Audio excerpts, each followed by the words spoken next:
Thanks for watching. I'm Margot Kinberg, and this is In the Spotlight, a closer look at crime fiction. For many readers, short stories are an excellent balance between wanting to know about an author's work and not wanting to invest what it takes to invest in a whole novel. And sometimes collections of shorts can allow the author to explore all kinds of different situations, premises, and so on in a way that's a little harder with a novel. That's why I'm really pleased and excited and proud to announce that my collection of shorts, Shots All Around, is available today, launches today, and it's on Amazon. So what is Shots All Around? It's a collection of flash fiction stories that I've written over the course of the years, all collected for the first time in one place. Let me give you an example. This one's called Sundays When We Ride. It's usually still dark when we leave in the morning. Cece has to be at work by 6 to start the coffee and make sure that the grill and fryer are clean and all. And they're pretty strict there. You get in late, you get fired. The end. We can't afford that, so we always make sure we leave on time. See, we got big plans, me and Cece. We're going to save some money, buy a place. I mean a real place. Get out of this dump. I'm going to get a good job, too. I've never been to college or nothing, but there's plenty I can do to make a living. I was thinking of getting a security job in a club or something. Maybe working my way up to bartender. Even buy a clever bar of my own. Yeah, we got plans. So anyways, we left right after 5:30 this morning, just like always. On the way to drop Cece off, we passed by this really nice development.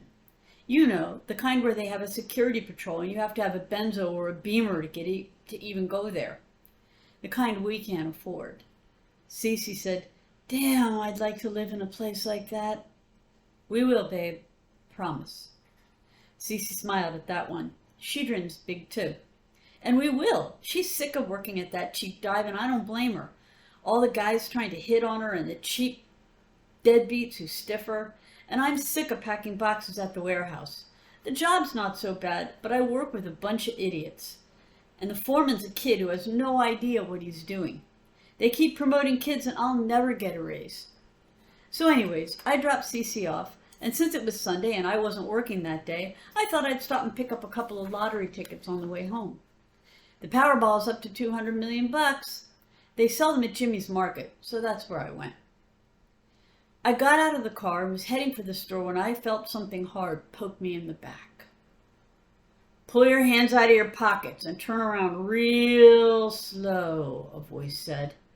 I may not be all that smart, but I know better than to fight a gun. I did what the guy said. He had on one of those whatchamacallits that go over your face. So I couldn't see what he looked like, but I could sure as hell see the gun he was pointing at me. "Your wallet, now!" I stood there a second.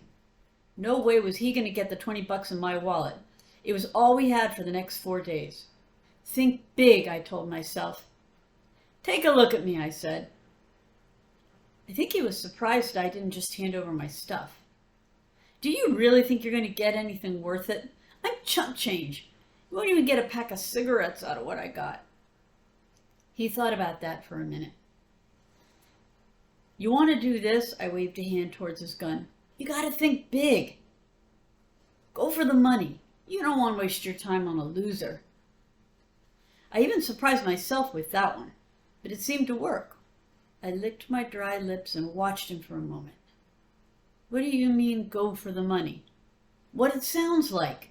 You know that new development, I think it's called Lakeview Ranch?" "Yeah, I seen it." "Okay. So those people have money. You seen their houses? Good cars, probably big TVs, the whole thing." He nodded. He was starting to see what I meant.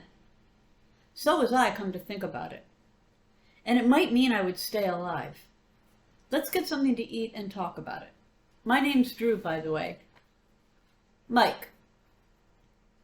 And so we did talk about it. We went past the development a few times too to check it out. Not so much that anyone would notice my car, but enough to see how things were done. It wasn't going to be easy because the place has a security patrol. But we made it work.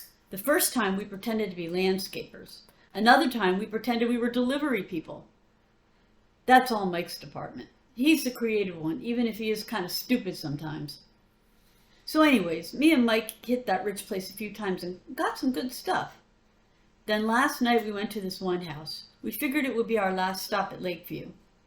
You can only hit a place a few times before people start to put two and two together.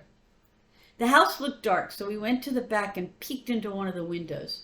Looked like it was a kitchen. Good enough. The people who lived there had left the kitchen window unlocked. Nice of them. I'm smaller than Mike, so I got in first and opened the back door, and then Mike came in. We looked around the kitchen for a minute. There wasn't anything there worth taking. I touched Mike's arm and pointed towards what was probably the living room. He nodded, and we went that way. We just got to the living room door when we saw it.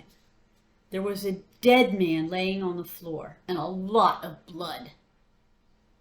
Whoever it was, we didn't want nothing to do with a dead body.